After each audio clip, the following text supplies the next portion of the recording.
This is Family Table TV. Ikaze bakunzi ba Family Table TV, twongeye kugaruka mu ruganiriro rwacu. Ntabwo tuzasiba kuganira kuko ubuzima nyabuzima buri mu muryango. Tugarutse rero gucumbukura cya kiganiro kivuga ubuzima bw'imyororokere ku ngimbi n'abangavu. Uyu munsi rero mbahishiye iki? Turi kumwe na Dr. Anicet, tubahishiye iki? Twifuje yuko tuganira ku mbogamizi zituma ingimbi n'abangavu batamenya ubuzima bw'imyororokere yabo. Ese haba hari imbogamizi nawe uzi? Niba hari izo uzi, wenda tutari bubashe kuvuga muri iki kiganiro, wazitwandikira ukazishyira muri komantere. Imbogamizi zituma ingimbi n'abangavu batamenya ubuzima bwabo bw'imyororokere. Anicet, twongeye kuguha ikaze.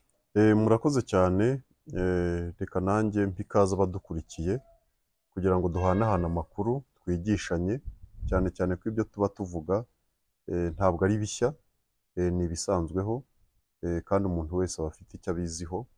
Ari niyo mpamvu rero twavuga tuti uko umuntu akora subscribe, uko umuntu akora share, uko umuntu akora like, ariko ajya atanga n'igitekerezo kugira ngo umuryango wacu Family Table TV, iri shuri twashinze kugira ngo tugomeze twigishanye, kuko amasomo agere ku bantu bose, kandi twese atugirira akamaro, isi yacu ikomeze gutera imbere. Nibyo ko buri ibintu bijyanye n'ubuzima bw'imyororokere, navuga ko ari porogaramu idahagaze neza, kuko wenda tubona izindi porogaramu wenda nk'iyikingira, iyo kurwanya indwara wenda zitandukanye. Iyo bigeze mu buzima bw'imyororokere, cyane cyane bw'ingimbi n'abangavu, usanga hari imbogamizi nyinshi cyane. Imbogamizi turaza kuzishyira mu matsinda abiri, kuko hari imbogamizi zijyanye n'uko urubyiruko cyangwa ingimbi n'abangavu by'umwihariko batagerwaho n'amakuru nyayo ku buzima bw'imyororokere, ugasanga ahubwo amakuru abageraho ni amakuru atariyo, y'ibihuha cyangwa amakuru mabi abashora mu nzira mbi. Ariko hari n'izindi mbogamizi zijyanye n'uko usanga ko urubyiruko muri rusange n'ingimbi n'abangavu by'umwihariko batagerwaho na serivisi, kuko abantu bakuru bazibona serivisi zitandukanye, kwipimisha sida, guhohoterwa se, ibintu nk'ibyo usanga nabo serivisi kugira ngo zibagereho iyo umuntu akiri urubyiruko bigorana, kuko bagira ipfunwe ryo kujya kuzaka. Ahangaho reka mvuge rero by'umwihariko ntangirire ku bijyanye no kubona amakuru nyayo, yizewe, kandi ahoraho. Iyo turebye ingimbi n'abangavu, aba bana bo kuva ku myaka 10 kuzamura, kugera ku myaka 20, twongera wenda kujya 24, usanga ari abana bari mu mashuri. Wenda tubashyiramo ibice bitatu. Hari ingimbi n'abangavu bato cyane, ubwo no guhera ku myaka 10 kugera ku 14, akenshi abari nk'abari abana bari mu mashuri abanza. Yego. Abana rero baba bakeneye amakuru ku buzima bw'imyororokere, cyane cyane ko ari cyo gihe za mpinduka zitangira ku mubiri yabo. Ugasanga rero igihe badafite amakuru, baragira ingaruka zitandukanye, tubonamo na bamwe batwara inda kuri iriya myaka. Ugasanga ku myaka 12, 10, 14, ugasanga batwaye inda muri ziriya ngimbi n'abangavu bato, ugasanga ibibazo nk'ibyo, cyangwa ugasanga hazimo na kuriya kwandura indwara zandura mu mibonano mpuzabitsina, harimo na virusi itera sida. Yego. Ibyo byose ukabona bijemo, cyangwa ibyo bibazo bagiyemo no gukora imibonano mpuzabitsina bakiri bato, ugasanga bibangije mu mitekerereze n'imyanya yabo y'ububyeyi, imyanya yabo y'imyororokere, noneho ugasanga umuntu yangiritse akiri muto. Yego. Ariko noneho ikintu navuga nuko tujya tubona kandi gikomeye cyane, hari imbogamizi y'imyitwarire, navuga mu bantu muri rusange, aho usanga aba bana bakiri bato hagati y'imyaka 10 na 14 bakiri mu mashuri abanza, abantu bakoresha imibonano mpuzabitsina babashukishije akantu k'intica ntikize. Reka wenda navuga mbahabure, mbabwire ko amakuru tugenda tubona hirya no hino atubwira ko akenshi abana bo muri primaire, abana bo mu mashuri abanza, hari igihe haterwa inda bamuguriye bombo y'ijana, bombo yo ku gati, bakamutera inda kubera irindazi ry'ijana, bakamutera inda kubera bamuguriye fanta y'amafaranga 500 cyangwa biswi y'ijana. Ibyo ngibyo rero turabyumva gutyo ngo bamuhaye ubuhenda abana, ariko buriya iki kintu ni ikintu gikomeye cyane, kuko naba na mukuru akaba n'umugore cyangwa umugabo akamenya ko akantu k'ijana bombo yo ku gati ariyo yatumye yangirika, azagira ihungabana, azarinda apfana. Iki rero ni ikintu navuga gikomeye cyane kandi kinateye ubwoba, abantu bose bagomba gutekerezaho, koko tukareba ukuntu abantu wenda koko twabegerereza amakuru nyayo ajyanye n'ubuzima bw'imyororokere hakiri kare, ndetse ku myaka ikiri mike. Hari igihe ababyeyi bakunda kuvuga ati se turaganiriza umwana ku buzima bw'imyororokere ryari, aracyari mutoya.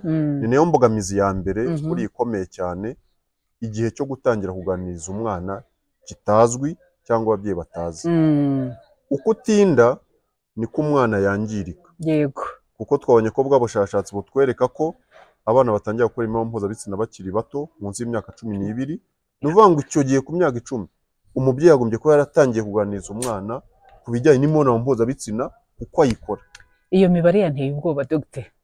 Noneho ni ukuvuga ngo ni ukugana kuza imyororokere muri make, muri rusange harimo n'imibonano mpuzabitsina kuko batangiye gukora imibonano mpuzabitsina.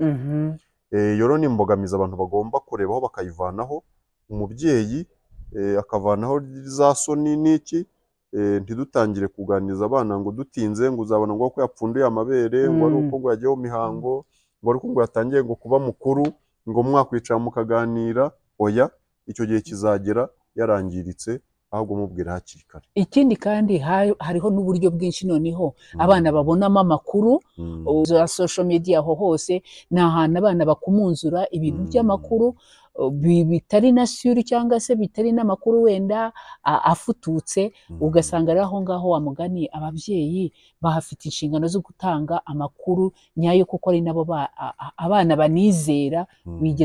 Wigeze kubivuga mu biganiro byatambutse yuko abana bizera kandi bagakunda ababyeyi babo. Indi mbogamizi ihari nayo ya kabiri ni imbogamizi ijyanye navuga no gukopera imico, kuko umaze kubivuga burya abana bakopera imico y'ababyeyi. Muzi ko no mu Kinyarwanda tuvuga ngo kwibyara bitera ababyeyi neza. Kwibyara bashaka kuvuga ni uko byara umwana uretse wenda kubona musa ku isura, ari uko none muranashingura kimwe, ariko n'imico wari ufite ukabona umwana wari ari kuyikurikiza. Ku bantu bize bageze mu ishuri, mujya mubona ko akenshi umwana iyo nk'umubyeyi ari umwarimu, hari n'abana umwe avamo nawe agashaka uwo mwarimu. Yego, yaba umubyeyi ari umuganga n'abana bikagenda gutyo, yaba ari nk'umucamanza bikagenda gutyo. Mubona ko abana bashaka nyine kuba nk'uko ababyeyi babo bari, kwisanisha n'ababyeyi, ariyo koko tuvuga kwa kundi gukopera. Aha rero ingorane ihari ni uko usanga hari igihe abana bashobora gukopera imico mibi, kubera nyine ababyeyi nabo wenda bari kugira imico mibi, cyangwa se bagakopera imico mibi ku kigare. Ikigare ni turiya tugurupe cyangwa ariya matsinda y'abana bagenderamo mu myaka yabo, noneho ugasaba ko nta makuru baba bafite, bagahanahana amakuru mabi atariyo, ahubwo abashuka. Aha niho ujya wumva ugasanga ngo umuntu ntiyagira imyaka 18 ngo adakoze imibonano mpuzabitsina, ngo yaba ngo badasobanutse. Ugasanga umuntu avuga ngo kugira ngo ibishishi byo mu maso, ibihe byo mu maso ngo bizagende, ngo akora imibonano mpuzabitsina. Ngo kugira ngo umukobwa ngo agire amataye, ngo bagomba gukora imibonano mpuzabitsina. Ibyo byose aba ari ukubeshya, kuko nk'umuganga ntabwo tubyemera, kuko ntabwo ari byo. Mu byo twize ntabwo ibyo rwose bituma umuntu rwose ngo agire ubuzima bumeze gutyo nuko yakoze imibonano mpuzabitsina, ahubwo imibonano mpuzabitsina irangiza. Kandi nk'abaganga bo tubwira abantu ko bagombye ahubwo gukora imibonano mpuzabitsina bwa mbere bitinze cyane, nibyo byiza. Iyo mbogamizi yo numva rero abantu bagomba kuyitekerezaho, kugira ngo abantu barebe ukuntu abantu batagomeza gukopera imico mibi, haba ku bakuru bafite imico mibi. Hari igihe n'abantu bakopera imico mibi nko ku basitari, babona yari yambaye ipantaro akayigeza mu kibuno, umwana we agashaka kuyambara gutyo, yabona arambara umukondo uri hanze nawe agashaka kubigenza gutyo. Ibyo byo gukopera imico mibi ku bantu bakuru hari igihe bibaho mu rubyiruko, cyangwa se abantu bakopera nyine iyo mico mibi mu kigare. Indi mbogamizi ya gatatu navuga ko twayijyanisha nuko abantu usanga babura aho bavana amakuru yizewe. Kuri iki gihe ubu turi mu isi y'ikoranabuhanga, hari interinete, hari imbuga nkoranyambaga. Abantu rero niho bari kujya gushaka amakuru cyane, ariko byajya noneho ku ngimbi n'abangavu, urubyiruko usanga bakururwa cyane n'imbuga nkoranyambaga, bakurwa n'ikoranabuhanga na interinete, ku buryo ariho bajya gushaka amakuru yose. Hari igihe usanga bahabonye amakuru, abantu bashyizeho amakuru atari meza. Ndabaha nk'urugero, nujya nko kuri interinete ukandika ngo wenda ngo ubuzima bw'imyororokere, uhita ubonaho amakuru aje abantu bambaye ubusa, bari kuvuga ati warongora ute, wagira gute, akaba ibyo abana bareba. Aha niho rero tugomba kureba ukuntu twakemura ino mbogamizi yo kutagerwaho n'amakuru nyayo ku rubyiruko, ahubwo ugasanga amakuru akenshi bahita bagwaho n'amakuru atariyo. Abantu bakareba uko bakemura ibi bintu. Ari nayo mpamvu numva na Family Table TV ifite uruhare rwo kugira ngo koko aha kuri interinete hajye ibiganiro koko bisobanutse, birimo amakuru nyayo arengera ubuzima bw'ingimbi n'abangavu. Ariko n'abantu bose bareba ukuntu nabo bagira uruhare, haba mu muryango, haba ku mashuri, haba abantu batuye, nibura abantu babahanahana amakuru meza, ntibahanahana ibihuha, ntibashukane. Aha nka Dr. tutarahava, urabona amakuru yo kuri social media ari aho ngaho nyine, ntawe, buri wese afite uburenganzira bwo kujyaho agafata ibyo abonye, byaba ari ibimwubaka cyangwa ibimusenya.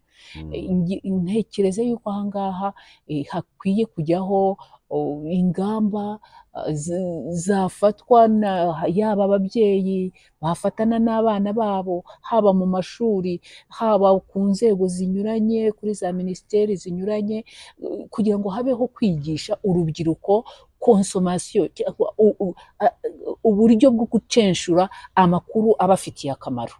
Sinzi icyo mwebwe mwabivugaho.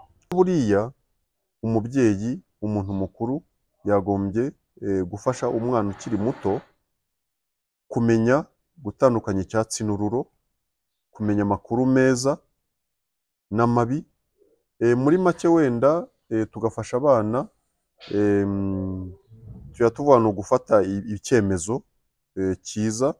Ikintu cyose abonye, cya kintu cyose agiye gukora, akabanza akibaza ikibazo, ese iki ngiye gukora, cya kintu ngiye gusoma, cya kintu ndikura n'amaso yanjye, kirubaka ubuzima bwanjye cyangwa kirabusenya. Icyo kintu ababyeyi tugabwira abana bakiri bato, kugira igihe cyose babonye ikintu kwibaza ikibazo, ese ikintu kimfitiye akamaro cyangwa gifite akamaro, ingaruka ni izihe. Ariko noneho n'ikindi cya kabiri, abantu bakuru tugomba gufata umuco wo gutoza abana kugisha inama. Kugisha inama buriya, muzi ko batubwira ko iyi misemburo nyine abana baba batangiye gukora bageze muri cya gihe cy'ubugimbi n'ubwangavu, babwira ko ari bakura kenshi, ugasanga bari kumva ko bihagije. Ariko tugomba kuba hafi y'abana kugira ngo tubabwire ko igihe cyose, kuko baba bataragira igihe cyo gutekereza gishikamye ngo bafate icyemezo nyacyo, amenye gutandukanya icyatsi n'ururo no kumva ibintu neza. Twavuga ko mbere yo kwishora mu bintu yajya abaza umuntu mukuru, yagisha umuntu mukuru inama. Uwa mbere akaba umubyeyi, uwa kabiri akaba umwarimu cyangwa umurezi we, mbere yo kugisha inama abandi. Icyo gihe rero byazatuma ko izo mbogamizi yo gutuma abantu bafata urubyiruko rwafata icyemezo kitari cyo, bahubuka cyangwa bakonona ubuzima bwabo, zagenda zigabanuka. Indi mbogamizi nayo mbona ni imbogamizi navugirira abantu bose muri rusange, ni imbogamizi yo kutabona navuga nk'imfashanyigisho zisobanutse. Utuvugishije ukuri koko buriya hari amasomo mbere yo kuyaganirizaho umuntu byasaba ngo wenda ubone wenda ibyo usoma, wenda nawe umenye uravuga iki, umwana akeneye iki, cyane cyane nk'uko twabivuzeho ko twavuze ko urubyiruko rubamo ibice byinshi, uretse abana ko bari mu mashuri abanza bo kuva mu myaka 10 na 14, hari abo mu mashuri yisumbuye bo mu cyiciro cya kabiri yo kuva ku myaka 15 kugera kuri 19, ariko hari n'abari bageze muri kaminuza bo kuva ku myaka 20 kugera ku 24, bose rero bakeneye amakuru akenshi agiye atandukanye bitewe n'impinduka bari kubona ku mibiri yabo n'ikigero bagezeho cyo gufata icyemezo, cyangwa se ibyo yabonye, kuko abakeneye amakuru uri mu cyiciro runaka gitandukanye n'icyundi. Burya umwana wo muri kaminuza n'uwo muri segonderi n'uwo mu mashuri abanza kuko ntibakeneye amakuru amwe. Ariko noneho abantu bakunda kubifata ku buryo navuga butandukanye, bagaha amakuru cyane umwana uri kugenda akura, uri wenda mu mashuri yisumbuye na kaminuza kayo bibandaho cyane baha amakuru menshi, umuto bakamwihorera. Njye navuga ko bo twagombye guhindura umuvuno, ahubwo uri mu mashuri abanza akaro twitaho, akore tuganiriza cyane, akeduha amakuru menshi kugira ngo tumutegure hakiri kare, noneho akure afite ayo makuru, noneho uko tugenda anazamuka tugomeza tumuganiza tumwongera ahandi, koko ayo makuru koko azamushikamemo, koko amwubake, ajye muri make mu buzima bwe, aba yamugira akamaro ubuzima bwe bwose. Aha ndagira ngo mvuge ko imbogamizi zirahari, hari n'imbogamizi navuga zitewe n'ubukene, kutabona wenda ibyo abantu bakeneye muri rusange, kuko usanga abana bato bashidukira kenshi ibintu, ibyo bituma kenshi usanga banashukwa n'impano, ugasanga kenshi bagendera uko imiryango yabo wenda hari ibyo batari kubonamo, ugasanga babishakira mu nzira z'ubusamo. Ari nayo mpamvu numva nk'inzego zifite mu nshingano zabo, cyane cyane nka za minisiteri wenda y'uburinganire n'iterambere ry'umuryango, wenda n'izindi nzego zireberera wenda ibyiciro by'abantu, abagore se, abagabo, urubyiruko, ko bajya bigisha ingimbi n'abangavu kudasamara,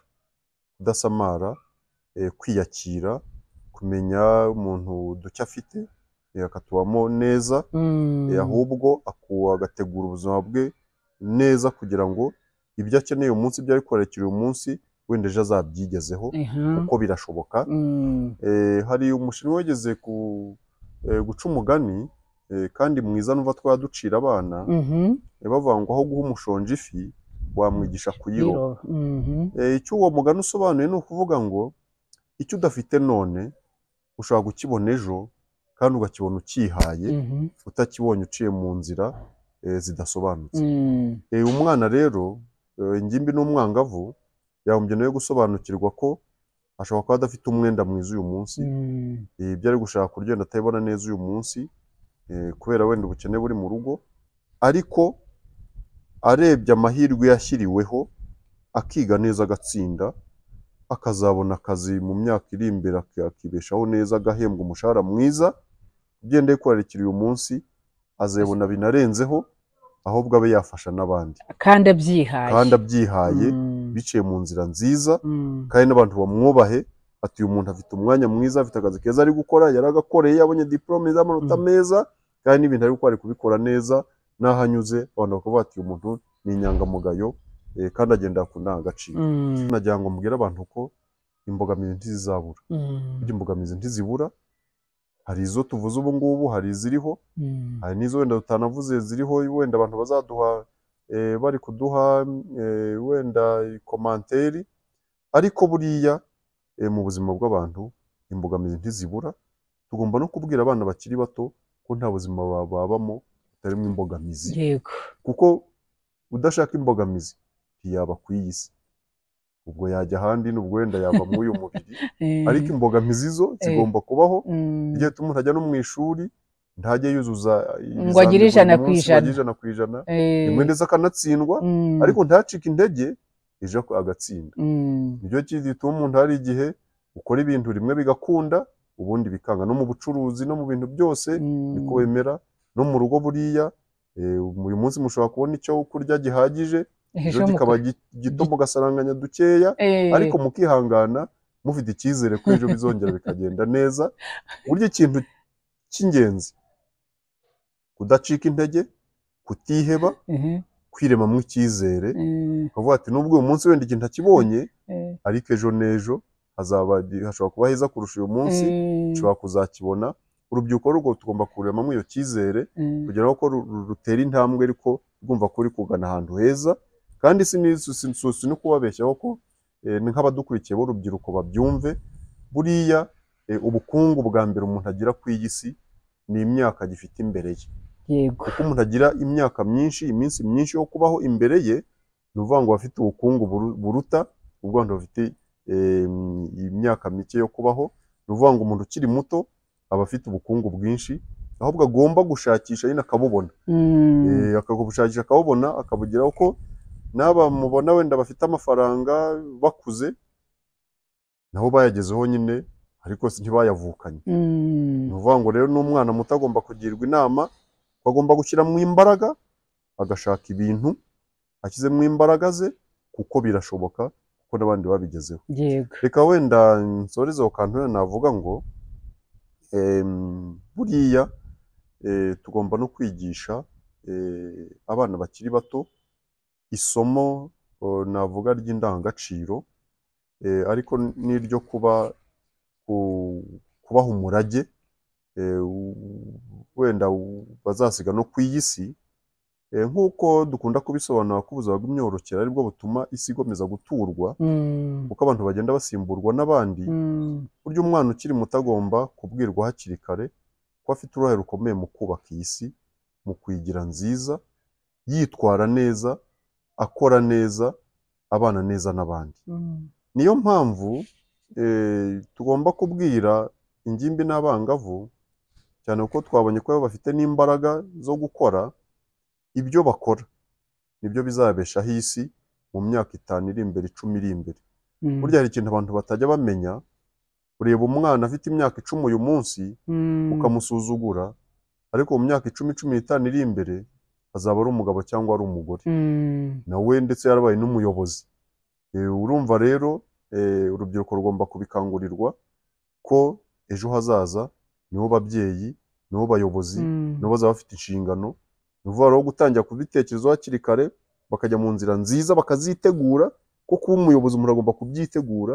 Ntabwo umuntu yazaba perezida wa repubulika yaritwaraga nabi, umuntu yazaba minisitiri w'iki yaritwaraga nabi, umuntu yazaba meya cyangwa gitifu yaritwaraga nabi. Ni ukuvuga ngo urubyiruko iyi myanya rero iri imbere ibategereje, bagomba kwitegura kuyakira.